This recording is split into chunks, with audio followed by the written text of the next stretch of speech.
Well, good morning, YouTube. It's Cab Over Gary back here. I was supposed to be working on my international today, but I got a haul, so I decided to take you along since I'm not going to be able to film working on the international at the moment. So I hope you enjoy this. It's just going to be the truck today. It's got 3 mini skid steers, and we're headed to Austin. So I'll set you up for a little bit of driving video, and hope you enjoy.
Well, guys, I got it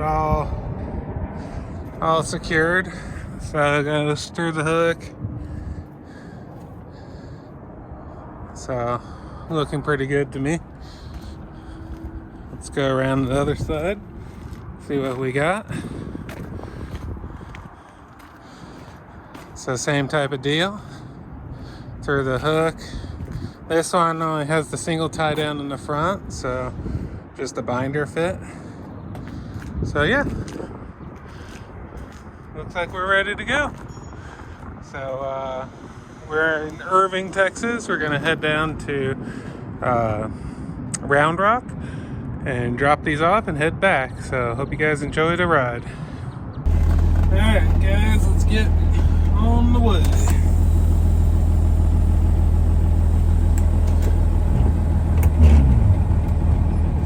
Gotta adjust my clutch brake.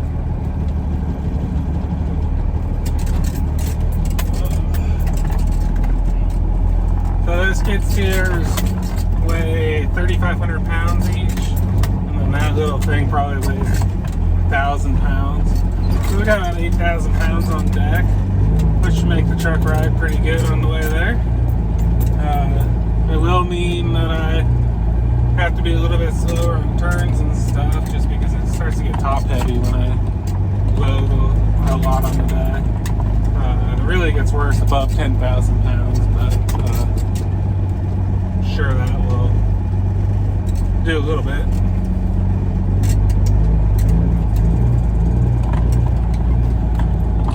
It looks like machines are finally starting to come back in.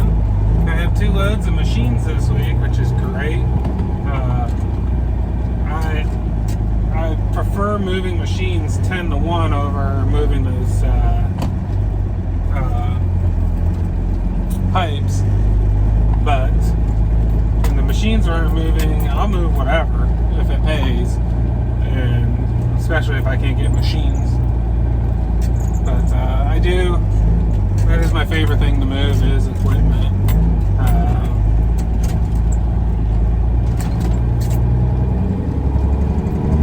So here we go. Out the gates we are.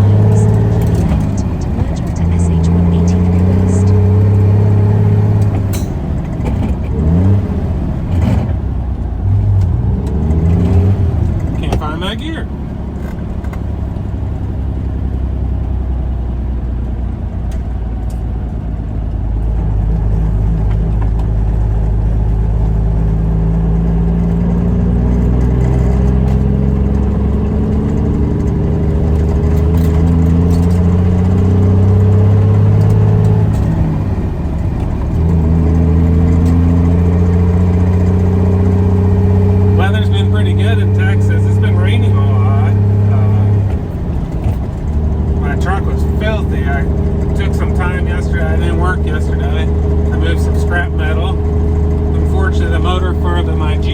project. The block was cracked and both heads had cracks, so I took it to scrap yesterday. So now I need to figure out a motor for that. So what I got is I got a little J10 Jeep pickup truck, and I was gonna put a 6.5 mechanical injected GM diesel in it, Detroit diesel, just because they get good fuel mileage, and I don't know, I thought it would be kind of neat in there, but they have so many problems that not really worth dealing with. So that's where that went. So I have a buddy that's big into 2JZ Toyota motors, and he's got one that he's like practically giving to me because he wants to see it in a Jeep.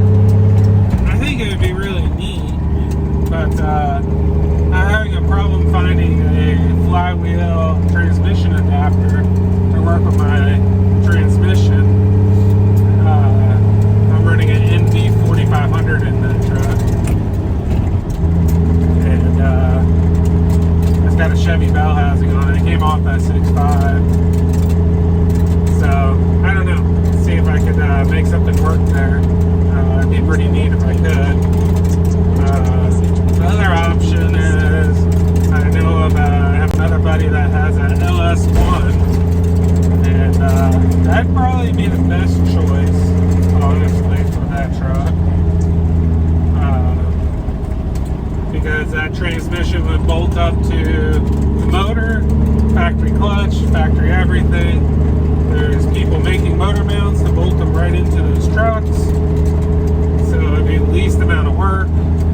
Advanced Adapter makes a deal to adapt that to my transfer case, so drive shafts would all stay the same and everything. So by far the best way to go. It's just the most common way. So I don't know. I have another buddy that scraps buses and stuff, and he'll make me a heck of a deal on a 12 valve Cummins. And the transmission I could adapt to it, but I'd have to change the transfer case. And in my opinion, if I was going to have a Cummins in there, I'd want bigger axles. The Jeep has Dana 44s in it, and I know the motor would support it, but if I'm going to go a diesel that has power, I'm going to want to make it a 3/4 ton truck. So I don't know. What do you guys think? I'm just kind of blabbing along here. Can't decide. Honestly, it's probably going to be the LS1 just because it's the easiest. Like good power, good fuel economy. You know, another option is I could just throw a 350 in it. Then I could stay all mechanical still. I could do a carb on it. I don't know what that would give fuel economy wise. I kind of want it to be a daily driver, so I don't know if that's a great option. Well, I'll turn you guys back on when I'm someplace more exciting. Stopped in a little town of Ross to get some fuel and some food. So fuel here is $4.75. Wondering what it is in your area. Well, I'm gonna jump back in and we'll get on the way. Well, I dropped that load off. I'm on the way to pick up another one.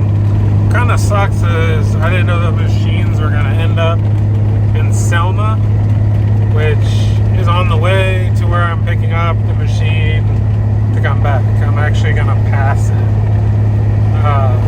but the company wanted to save money on freight, so they had me drop it off at one of their other stores, and had a salesman come up, which unfortunately in the end probably cost them more money, but it happens.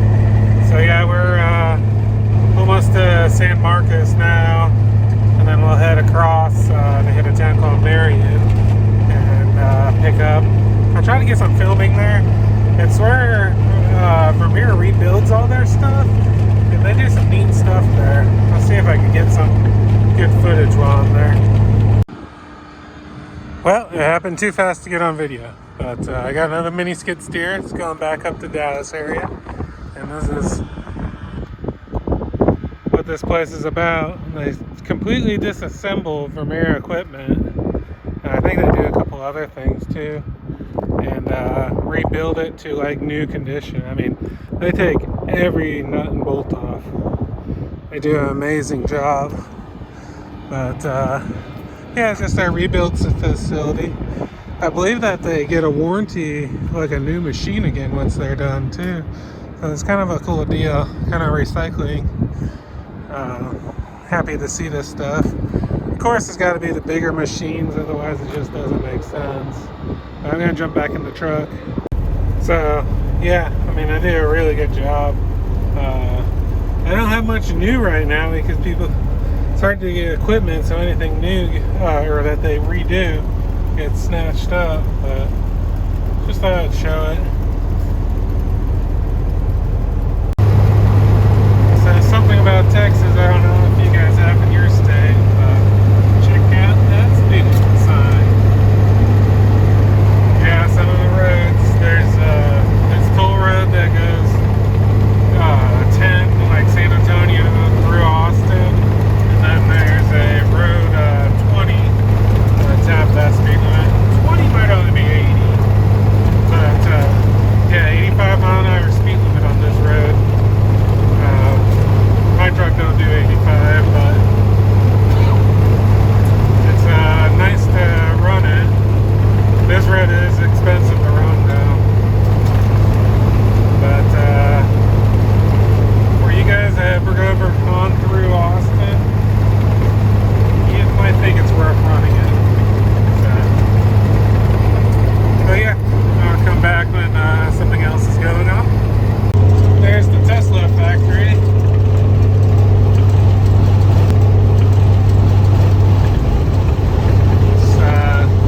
Pretty good sized building,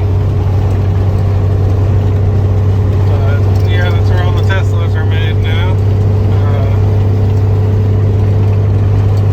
They're still building it. I don't know when it's supposed to be operational, or if it is operational now and they're just working on it. So I guys like to see it. By the way, guys, if you're in Gerald, Texas, I really like this guy. He's very friendly and professional. He has a lot of chrome in the shop, so I'd give him a shot. He is next to, I think it's a Love's. Might be a Flying J. Truck stop where you can park in the parking lot and walk over. So, pretty cool place though. I always thought it was neat when they used trucks to make a billboard, like this one here. There's a cab over Aerodyne up the road a little bit too. I did that. There's this truck here, and I'm trying to remember where the cab over is. I think it's right up here. Oh, there it is.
Alright, we made it to the house. I'm just letting it cool down a little bit.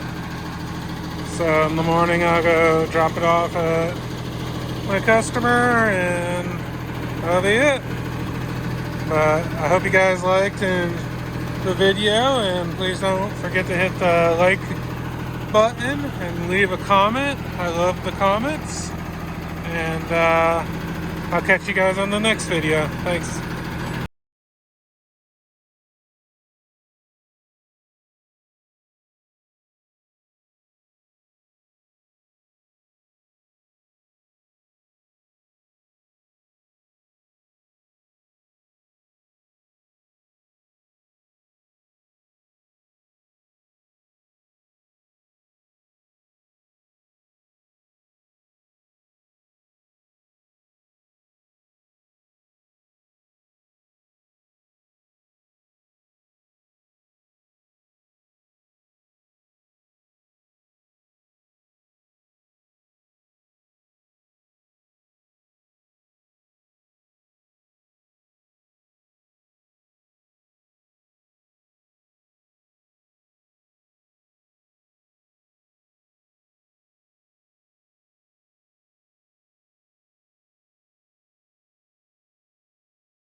Maybe I just needed someone to hold me. All the signs were there.